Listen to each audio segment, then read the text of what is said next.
Hello everyone, आज हम करेंगे unit 4 gender school and society की। टॉपिक है special role of women as protector of environment. मैं आपको बेस्ट वे बता रही हूँ जिस तरह से आप अगर क्वेश्चन अटेम्प्ट करेंगे तो आपको मैक्सिमम मार्क्स मिलेंगे। स्टार्टिंग आप करेंगे इंट्रोडक्शन की 2 to 3 लाइंस लिखकर, जिसमें आप बता सकते हैं कि वुमेन एक क्रूशियल एक इम्पोर्टेंट रोल प्ले करती हैं किसके अंदर, एनवायरमेंटल प्रोटेक्शन के लिए। उसके बाद ये एक एसेंशियल रोल प्ले करते हैं किसके अंदर, नेचुरल रिसोर्सेज जो हैं हमारे उनको कंजर्व करने में। नेक्स्ट है कि ये हेल्प करते हैं या प्रोमोट करते हैं किसको, सस्टेनेबल डेवलपमेंट को। जो एनजीओज हैं वो एनहांस करते हैं जो इफ़ेक्टिवनेस होती है, किस चीज़ की इफ़ेक्टिवनेस, अचीविंग सस्टेनेबल डेवलपमेंट। जो एनजीओज के टारगेट्स होते हैं, गोल्स होते हैं सस्टेनेबल डेवलपमेंट का, एनवायरनमेंट को प्रोटेक्ट करने का, कंजर्व करने का, इन सब गोल्स को अचीव करने में एनजीओज हेल्प करते हैं और वुमेन्स हेल्प करती हैं। अब आप 2 लाइंस के अंदर एक्सप्लेन करेंगे कि एनजीओज होते क्या हैं। तो NGOs refers to non governmental organisations. ये एक तरह की नॉन प्रॉफिट ऑर्गेनाइजेशंस होती है, मतलब इन्हें प्रॉफिट से कोई लेना देना नहीं होता, इन्होंने सिर्फ सोशल वर्क करना होता है। तो ये सोशल वर्क करते हैं, चाहे वो किड्स के लिए करें, एनवायरनमेंट के लिए करें या वुमेन्स के लिए करें। ये एक सोशियो इकोनॉमिक इम्प्रूवमेंट पे काम करती हैं और एम्पावर करने का काम करती हैं। आप इसके बाद 2 लाइंस के अंदर कंक्लूड करेंगे कि बहुत सारी इंडिया के अंदर ऐसे एनजीओज हैं जो फोकस करते हैं एनवायरनमेंट की प्रोटेक्शन पर, किससे, वुमेन के पार्टिसिपेशन की हेल्प से और एम्पावरमेंट से।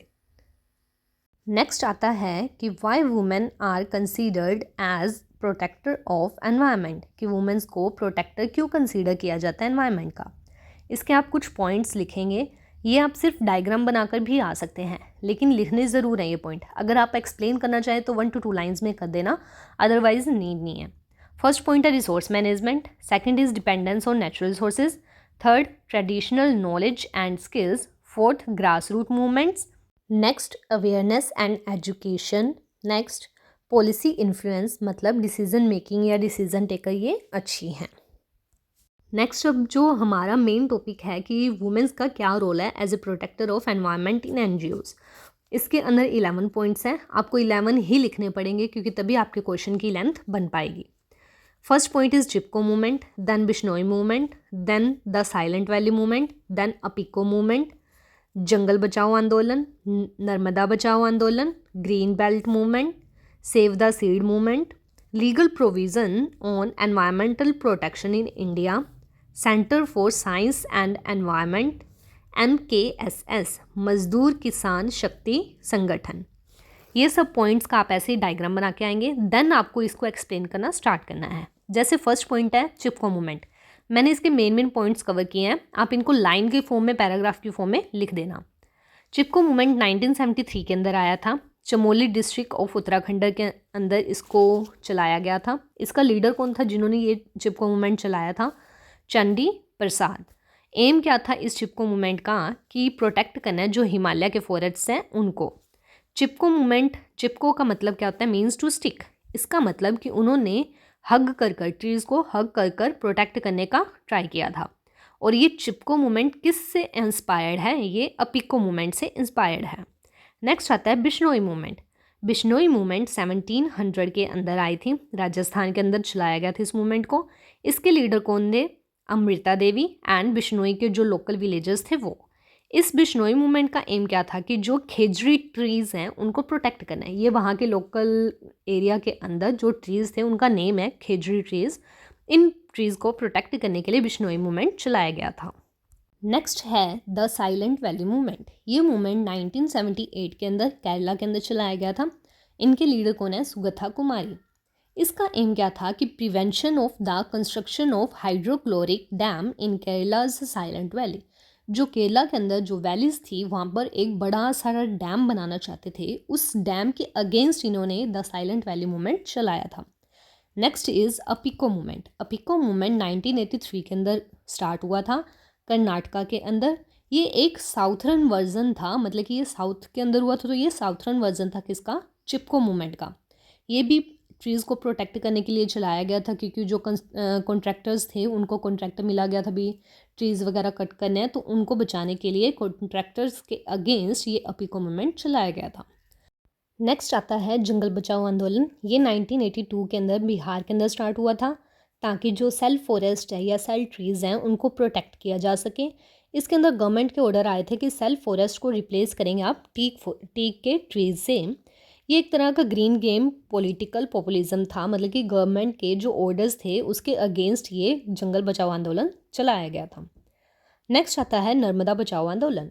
नर्मदा बचाओ आंदोलन 1985 के अंदर गुजरात के अंदर स्टार्ट किया गया था। इसके लीडर थी मेधा पाटकर। इसके लिए जो नर्मदा बचाओ आंदोलन के अंदर जो अपोज था, मतलब कि किसके अगेंस्ट ये चलाया गया था नर्मदा बचाओ आंदोलन, ताकि जो नर्मदा रिवर है उसके ऊपर एक बड़ा सारा डैम कंस्ट्रक्ट होना था जिसका नेम था सरदार सरोवर डैम। उस डैम के अगेंस्ट, उस डैम को रोकने के लिए, उसकी कंस्ट्रक्शन को रोकने के लिए ये नर्मदा बचाओ आंदोलन स्टार्ट किया गया था। नेक्स्ट है green belt movement. Green belt movement 1977 के अंदर अंडर द लीडरशिप ऑफ वेंगरी मैथाई के अंडर चलाया गया था। इसके अंदर जो वेंगरी मैथाई हैं उन्हें उनके साथ मिलकर, मतलब कि उनकी जो पूरी टीम थी उन्होंने मिलकर 51 मिलियन से भी ज़्यादा ट्रीज़ प्लांट किए थे। किसके अंदर? केन्या के अंदर। ये एक प्लेस है, वहाँ पर इन्होंने 51 मिलियन से ज़्यादा ट्रीज़ प्लांट किए थे। किस लिए किए थे? ताकि एनवायरनमेंट को कंजर्व किया जा सके, एम्पावर किया जा सके वुमेंस को और गर्ल्स को। नेक्स्ट आता है सेव द सीड मूवमेंट। ये 1980 के अंदर उत्तराखंड के अंदर स्टार्ट हुआ था। इसके लीडर कौन थी? विजय जयधरी।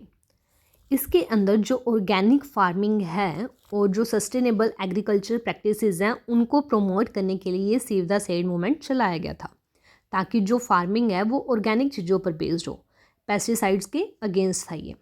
नेक्स्ट आता है legal provision on environmental protection in India. इसके अंदर अलग अलग आर्टिकल्स आए, अलग अलग आर्टिकल्स के अंदर कुछ एक्ट बनाए गए। उन एक्ट के अंदर अलग अलग उनके मोटिव्स थे, तो वो एक्ट आप एक दो लिख सकते हैं। सभी याद ना रहे तो कोई प्रॉब्लम नहीं है, आप एक दो एक्सप्लेन कर सकते हैं। जैसे वाइल्ड लाइफ प्रोटेक्शन एक्ट 1972 के अंदर, environment protection act 1986, forest conservation act 1980 और आर्टिकल 51(a)(g) के अंदर जो इंडियन कॉन्स्टिट्यूशन का है उसके अंदर ये चीज़ बताई गई है कि जो हर एक सिटीज़न है इंडिया का, उसकी ये फंडामेंटल ड्यूटी है कि वो प्रोटेक्ट करेगा और इम्प्रूव करने में हेल्प करेगा नेचुरल रिसोर्सेज को या नेचुरल एनवायरनमेंट की। नेक्स्ट आता है centre for science and environment. जो डायरेक्टर जनरल हैं उनकी, ये centre for science and environment की, वो डायरेक्टर जनरल का नेम क्या है? सुनीता नारायण। इन्हीं के अंडर ये सारा जो सेंटर है ये काम करता है।